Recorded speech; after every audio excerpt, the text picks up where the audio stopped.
Sementara itu, tentara Zionis Israel juga menyerbu kawasan Nablus tepi barat. Di sini mereka menculik 2 warga Palestina yang dibawa dengan mata ditutup dan tangan terborgol.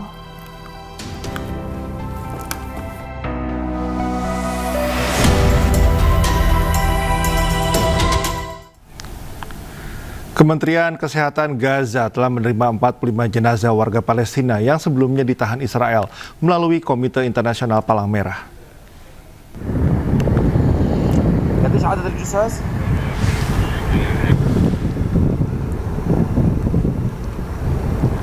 Pihak Palang Merah Internasional mengirimkan 45 jenazah ke Khan Yunis, Palestina. Dengan demikian, total jenazah yang telah kembali ke Palestina sebanyak 90 jenazah.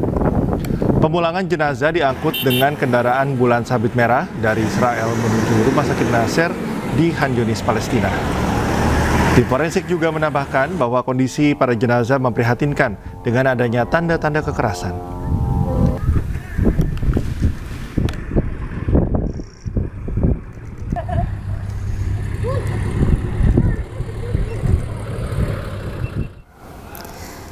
Sekelompok pemukim Israel garis keras memblokade jalan dan menghalangi truk yang membawa bantuan kemanusiaan untuk Gaza.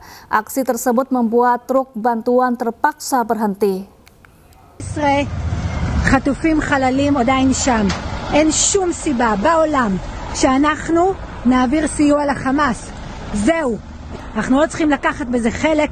שום סיוע לא צריך לעבור עד שכל אחינו Sejumlah warga Israel memblokade akses jalan menuju persimpangan Karem Abu Salem, salah satu jalur utama masuknya bantuan kemanusiaan ke Gaza. Mereka berupaya menghentikan laju truk pembawa bantuan kemanusiaan berupa makanan, air, obat-obatan, dan kebutuhan esensial lainnya yang sangat dibutuhkan warga Gaza. Aksi provokatif ini terjadi di tengah situasi kemanusiaan di Gaza yang masih buruk, meski fase pertama gencatan senjata telah disetujui. Desakan komunitas internasional agar Israel membuka jalur bantuan tanpa hambatan pun terus digaungkan. חטופים חללים עדיין שם. אין שום סיבה בעולם שאנחנו נעביר סיוע לחמאס. זהו.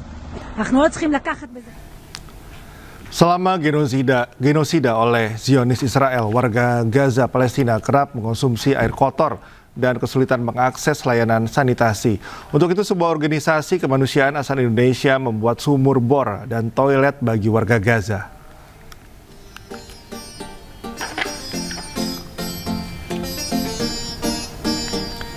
Medical Emergency Rescue Committee (MERCI) membangun sumur bor dan 5 toilet di kamp padat penduduk di Al-Nusairat, Gaza Selatan. Sumur sedalam 25 meter ini akan memberikan akses air bersih dan sanitasi bagi 365 keluarga. Air bersih dan fasilitas sanitasi menjadi salah satu kebutuhan mendesak bagi para pengungsi di wilayah ini. MERCI terus berupaya menyalurkan bantuan, terutama bagi kelompok paling rentan di Gaza, Palestina.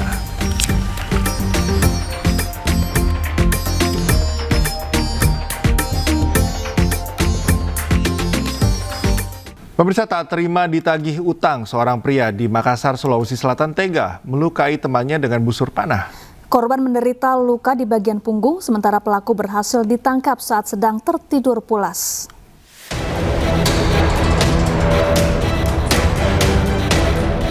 Busur panah tertancap di punggung korban Al-Ghazali, 22 tahun, hingga ia harus menjalani operasi di rumah sakit.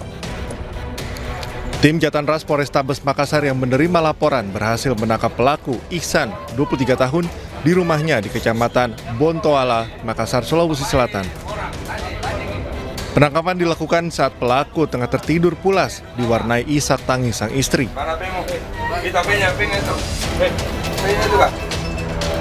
Pelaku tak mampu mengelak dan menunjukkan lokasi pelaku lain yang membantu melancarkan aksinya. Namun di lokasi berbeda, polisi tak menemukan pelaku yang kini berstatus buron. Dari hasil pemeriksaan, pelaku tak terima ditagih utang sebesar Rp500.000 oleh korban. Buntut dari kejadian itu, pelaku bersama rekannya membuntuti korban dan melepaskan busur panah hingga mengenai punggung korban. Terjadi cekcok mulut sehingga korban meninggalkan lokasi tempat di mana dia melakukan penagihan. Kemudian pada saat itu pelaku kemudian membuntuti korban lalu melepaskan anak busur panah dari arah belakang sehingga mengenai daripada punggung belakang daripada korban. Akibat perbuatannya, pelaku terancam pasal 351 ayat 1 dengan ancaman pidana 2 tahun 8 bulan penjara. Dari Makassar, Sulawesi Selatan, Syahrul Adiaksa, iNews melaporkan. Gagal kabur, seorang pengedar narkoba di Dharmasraya, Sumatera Barat menangis saat dibekuk polisi. Dari tangan residivis itu disita sejumlah paket sabu siap edar. Aku enggak jual. Kamu lari-lari kau. Berdiri Jun. Kau belajar aku tadi sana. Gagal kabur, seorang residivis pengedar narkoba menangis saat tertangkap tim Lupak Satuan Narkoba Polres Dharmasraya. Pelaku ditangkap di Jorong Sungai Klukup Utara, Nagari Pulau Mainan, Koto Salak, Dharmasraya dengan barang bukti 1 paket sedang sabu. Meski berulang kali memohon agar dibebaskan, polisi tetap melakukan pengembangan. Hasilnya, polisi kembali menemukan 4 paket sabu kemasan sedang yang siap edar. Saat diinterogasi, pelaku mengaku mendapatkan narkoba dari Tanjung, Provinsi Jambi. Jadi kita mengamankan 1 orang dan barang bukti 1 paket. 1 paket dan seperangkat alat hisap. Akibat perbuatannya, pelaku dijerat dengan pasal dalam Undang-Undang Narkotika dengan ancaman hukuman 20 tahun penjara. Dari Dharmasraya, Sumatera Barat, Budi Sunandar, iNews melaporkan.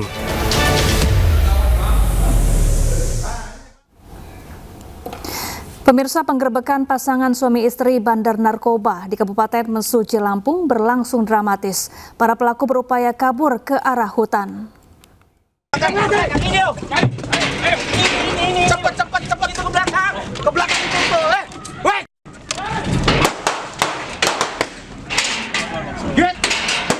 Detik-detik penggerebekan bandar narkoba yang berada di Dusun Talang Gunung, Kabupaten Mesuji, Lampung berlangsung dramatis.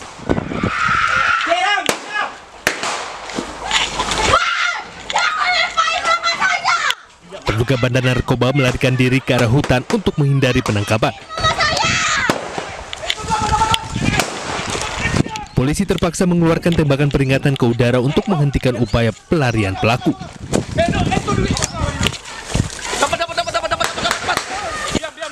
Sebelum akhirnya 2 orang terduga bandar narkoba yang merupakan pasangan suami istri ini ditangkap. Yang di plastik dia dari mana? Selain mengamankan pelaku, polisi juga berhasil menyita 1 paket sedang sabu, 2 plastik klip berisi sabu sisa pakai, timbangan dijita, serta ratusan plastik bungkus sabu. Ya, berapa tersangka Pak Kasat? 2 suami istri, mantap. Barang buktinya Pak Kasat? Barang bukti yang diamankan sabu sudah di dalam. Kemudian untuk senjata tadi ada senjata Pak Kasat? Senjata tidak kita temukan karena para pelaku tadi melarikan diri. Tadi dia lari. Selanjutnya pasangan suami istri terduga bandar narkoba dibawa ke Mapolres Mesuji guna penyelidikan lebih lanjut. Dari Kabupaten Mesuji, Lampung, Ahmad Lutfi, Rosyadi, iNews melaporkan. Kelompok kriminal bersenjata menembak warga sipil di distrik Nabire Barat, Papua Barat pada Jumat pagi. Akibatnya 1 warga tewas, 4 orang terluka.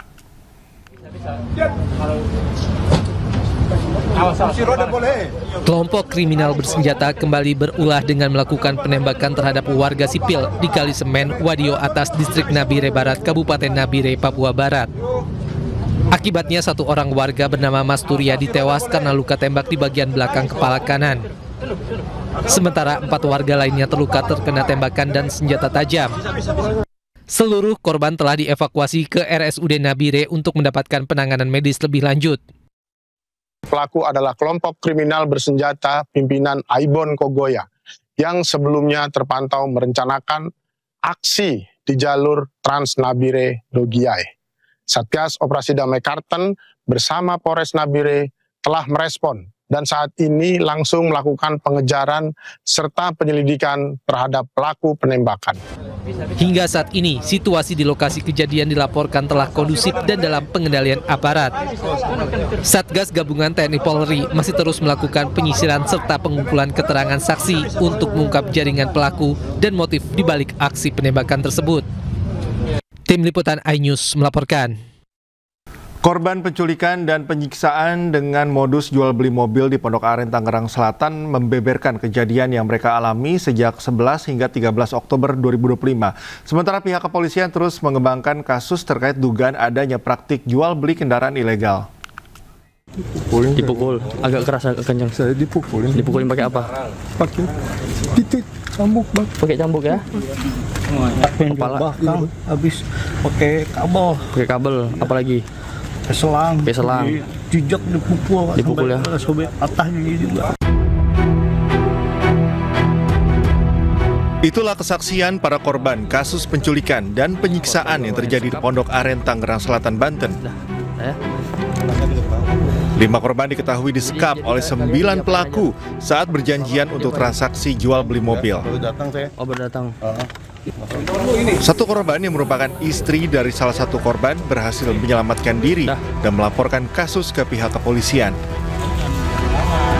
Mendapat laporan tersebut, polisi langsung beraksi menyelamatkan para korban dan meringkus 9 pelaku. Kasus berawal pada Sabtu 11 Oktober saat korban hendak membeli mobil milik pelaku. Setelah bertransaksi di sebuah angkringan di kawasan Jagakarsa dan mentransfer uang sebesar 49 juta rupiah, pelaku dan sejumlah rekannya kemudian menculik dan menyekap korban yang juga membawa istri dan 3 rekannya. Satu korban berhasil melarikan diri pada hari Senin 13 Oktober saat para pelaku tertidur. Ia dan korban lainnya pun membeberkan kasus penyiksaan tersebut. Kebetulan pintu rumahnya tidak terkunci, saya keluar secara perlahan-lahan, mau pintu gerbang susah dibuka, saya pindah lagi ke samping rumahnya yang pagar besi, saya naik dari situ nekat, lompat sampai celana saya robek. Di situ saya lari sekencang-kencangnya mendapati seorang bapak-bapak kakek tua yang menolong saya buat ke jalan raya. Kasus ini masih dikembangkan oleh Polda Metro Jaya untuk mendalami peran para tersangka lainnya, termasuk kemungkinan adanya jaringan yang terlibat dalam praktik overkredit dan jual beli mobil ilegal. Dari Jakarta, Helmi Sajabati, iNews melaporkan.